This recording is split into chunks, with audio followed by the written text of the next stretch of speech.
funny. That's funny, ah. It's not funny. It's tragic na umabot tayo sa sitwasyon kung sa it takes a Ronald Llamas. natin si Attorney Falsis, talagang diniin ako. Kasi naman binubuli mo siya. Parang sabi, hindi katulad ng isang kaibigan natin, ang daming Tweety Bird, pero ano naman. Can you imagine bullying Attorney Falsis? I do. It takes a Ronald Llamas. Alam mo, may feelings yan. Kaibigan, matagal ko na kaibigan sa debating world yan. Pero best wishes sa kanya, sa kanyang journey of exposing Kaibigan natin yan. all the Gucci and all the ano. Natawa lang ako. Hindi, siyempre. Kasalanan ni Secretary Llamas Tinatamaan siya. mo parati siya eh. Kaya tuloy, nakabawi siya. Sabi ko yun, nakabawi na. Ayan, bumawi na si Kuya. Nakaganti na. No, so where are we in the Associate Justice Ronald? Nasaan na tayo? Kasi yung interpretation ng ibang legal experts is parang Sara Duterte is arguing against what she wanted last year. Whatever argument niya ay kahit anong isampan niyang kaso sa Supreme Court, kahit dinedeny niya na Kahit it goes against what she won last year, parang kahit sinasabi niya na si Torion, hindi akin yan, iba yan, no? Dahil actually, ang pwede lang mag-file para patayin ng impeachment, yung kampo lang ni Sara. yung dummy, hindi dummy pwede filing. sila Torion, no? Dapat alam nila yan from the start. No? Ikalawa, ipapa-reverse mo yung decision na sinave ka last year from impeachment. Kaya nga sabi ko. Di ba? Magreklamo ka, ba't mo binigay sa akin to? Balik mo to, ganun. So, we're not that intelligent. Especially ako. Hindi ako kasing talino mo. Pero, but this is so stupid, di ba? Yung ganun sitwasyon, They're levels. no? They're It's so levels. laughable, di ba? Yeah, they're levels. So laughable. Kaya tingin ko, fearless forecast na not that fearless. Matutuloy ang impeachment. Una, matutuloy ang Justice Committee hearing this month. Malaki ang possibility na mabuksan ang kanyang bank accounts. Ito na. Ito na yung nuclear option. Yeah. Yes. At by May, at most June, magbotohan na sa House, sa plenary for impeachment. In spite ng mga binibigay nilang legal and political hurdles, it will happen. Ngayon, ibang usapin sa Senado. Lalo na kung matutuloy itong mga kaso laban sa mga corrupt na mga senador. Wow, that's a so kailangan within April matapos na ito. April, May. No, itong Justice Hindi, Committee. kaso yun nga, pero kung may Halimbawa, sa 14, ilalabas na nila, attend si Justice Remulla, si Ombudsman Remulla, ilalabas na niya yung mga SALN, etc., etc. Setting the predicate for the possible opening of the bank accounts. Paano ikukumpara mo sa SALN yung bank accounts? No? at yung Although may discrepancy. kulatilla rin si Ombudsman, bakit yung mga congressman di pa nagsasubmit ng SALN? Di ba? May pahabol pa siya. Di ba? Magaling din. Magaling din. Kala ko si Ronald Llamas lang magaling. Pero magaling din. Mukhang nagbasa rin ng The Prince. The Filipino Prince. The Filipino Prince. So sir, last part ng itong discussion natin dito. So where does that put the pink movement, the progressive movement, in terms of kanilang positioning? Dapat na mag-iingay na sila ulit dito sa issue ng impeachment, or because some of this, I mean, maganda naman performance nila, di ba? Nakita natin dun sa Malu survey. Ano yung survey na yan? Publicos Asia, right? Hayag ng bayan. Yun, whatever. I wouldn't choose that. Number... I wouldn't use that. Hindi, pero top 3 sila, Number 1 si Baste. Number 1 si Bam at sa Senate. I mean, let's just say you take it with the grain of some salt, some olive oil, Baka a ton of salt.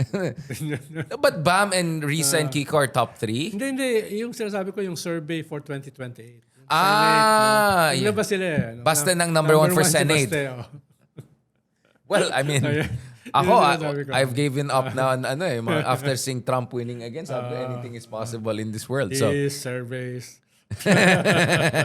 ayun ka naman, sir. Sige, ibang survey. Baka bait ka. WR numero, sabi niya, umakyat na yung factional alignments ng admin to 22 Ang alam ko lang, and 17 na yung pink. Ang alam ko lang, the pink is in a good place. Dahil nagwawasakan yung dalawa. No? Yung Marcos camp at saka Duterte camp. No? Ang kaibahan lang, yung si Marcos, hindi siya kandidato sa 2028. So, he has nothing to lose. Except siguro yung endorsement power.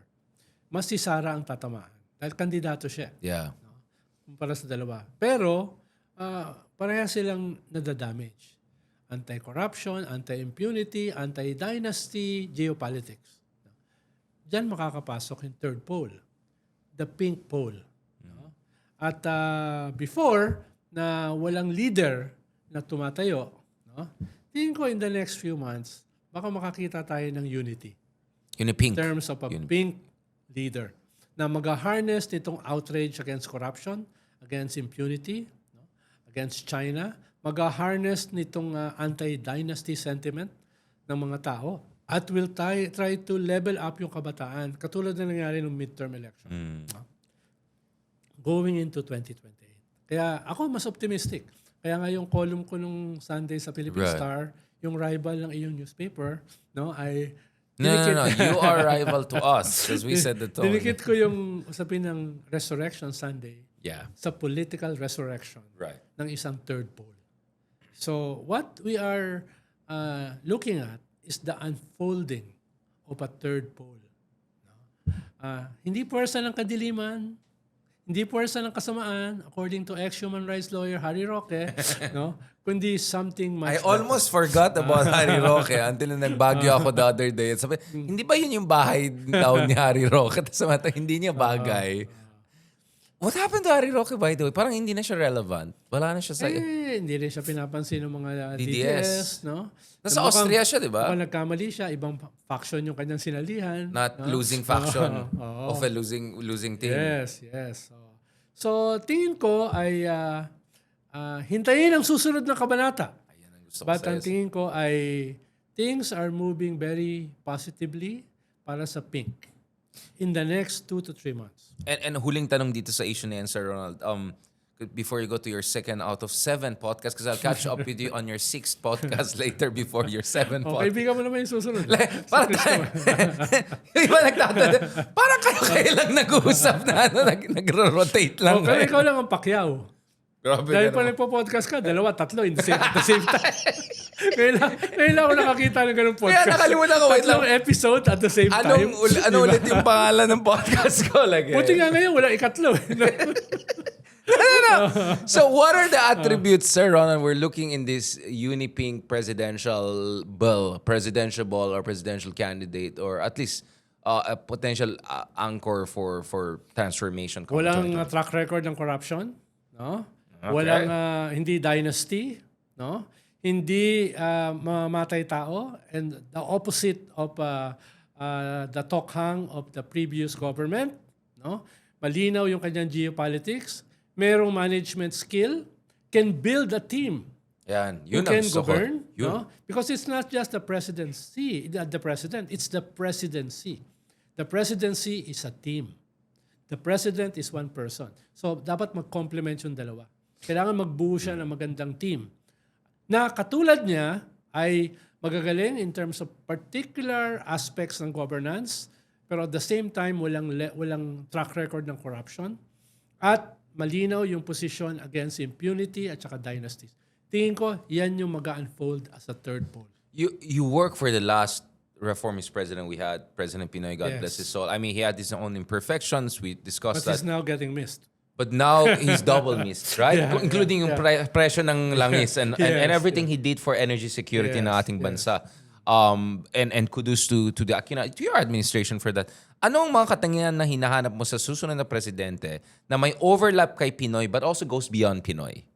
Well, Because he was not perfect, obviously. There's so much we can... Pinoy- and things have changed. Pinoy is an Aquino and a Cojanco. Right. Diba? And yet, yung lifestyle niya Is is the Aquino. lifestyle of an ordinary man. No? Kumakain kami sa tropical hut. No? Tropical. No?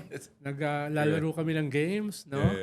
Once in a while, nag-shoot kami sa shooting range. No? Yun na yun. Yeah. No? Hindi kami mga nepo babies. No? Ang layo kumpara dito sa mga nepo babies ngayon. Diba? Wala siyang pamilya na binubuhusan ng luxury at saka wealth, di ba? So yun yung Wala una, siyang yung Rolex, una wala yung siyang lifestyle. Gucci, wala siyang Gucci, Rolex, Una yung lifestyle. Ikalawa ay he was an ordinary guy in an extraordinary position. Nag-level up siya. Sabi ko nga sa kanya ay, boss, halos hindi na kita nakilala. Dati pa bonjing-bonjing lang tayo sa Alfredo sa Morato. Di ba? Dati debate lang tayo about military history. Dahil Ano siya? Military geek siya? oo, I didn't know at that. pag kinokontra ko siya, nagagalit. Ako pa naman, nag-enjoy ako pag may nagagalit yung katabati ko. Napansin No, mo. napansin mo. So gano'n, laging galit sa akin yun. Dahil kinukang ko yung kanyang... Kaya pala pag nagsistatement siya sa mga US Defense Aid, mga gano'n. Yeah. Parang siyang may graph siya ng paborito granular details. Paborito na yun. Kaya no? pala magaling. At saka photographic yung kanyang memory. Wala siya nakakalimutan. Yeah. No? You're right. Pero kahit photogenic lang yung memory ko, I can hold my own. Photogenic ka. I don't know about your memory, pero photogenic. Yun. I didn't know that. Yeah. Tapos ikatlo, syempre a team. Yeah. A team. Dahil alam mo naman, you're not perfect. So bubuo ka ng team para ma-mitigate yung iyong weaknesses at ma-strengthen yung iyong positive impulses. No? Yun yung kwan. At syempre, ika-apat ay a framework. Yeah. No? Kahit hindi siya kumpleto, kahit hindi siya ideology, at least a vision. Lagi niya sinasabi sa amin na hindi ako gagawa ng ganito eh. Bakit? Dahil ang pakiramdam ko, pinapanood ako ng tatay at nanay ko. Yeah. No? So talagang naniniwala siya ron na he has to do something good. Huwag mong kalimutan, nanalo siya for the Senate kahit labas siya sa survey because of an ad. Lagot ako sa nanay ko. Which came off very authentic. Yes, at naging top 5 siya because of that. Dahil, hindi lang para sa kanya. Natakot siya sa nanay niya na gumawa ng masama. Kung hindi maraming Pilipino, no, including ikaw na mama's boy, no, natakot ka. Coming from you, na Natakot fellow ka. mama's boy. Natakot ka na lumabag sa gusto ng nanay Yeah, mo. 100%. No? Yeah. So, yung kanyang no to wang-wang is a similar peg na simpleng message, Yeah, pero tagus sa lahat. At ngayon, wala pang gumagaya sa kanya na no to wang-wang. Yung succeeding government after his government, lahat nagwang-wang na. Kaya nakita natin, unprecedented impunity, unprecedented corruption.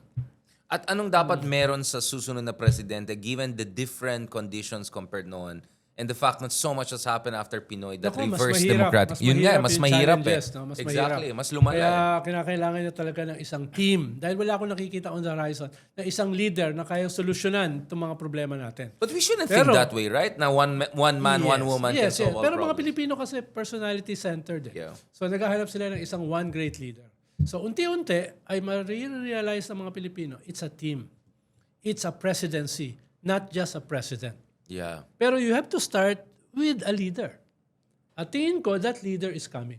That leader's coming. We'll close on that before we say something else kasi baka sisisihin na naman ako ni Sir Ronald. Bakit ka why do you spill the beans? Tapos ko, literally, yung video shows you spilling the beans and then you blame me for spilling the beans. Hindi, dahil yung episode kasi natin, konti lang nanonood, siguro 13. Ayun. Yung Facebook mo, mas marami. Siguro mga 300. So, Yeah, I think mga 100,000 yata views nung isang video lang shorts na yan, which I thought I'll post again just to honor our great leader, Ronald Llamas. Thank you very much to everyone for joining dito sa latest episode ng Pilipinas 360 Degrees. Catch us on other podcasts not long after. a safe house. Maraming salamat. Thank you very much, Sir Ronald Llamas. Thank you very much.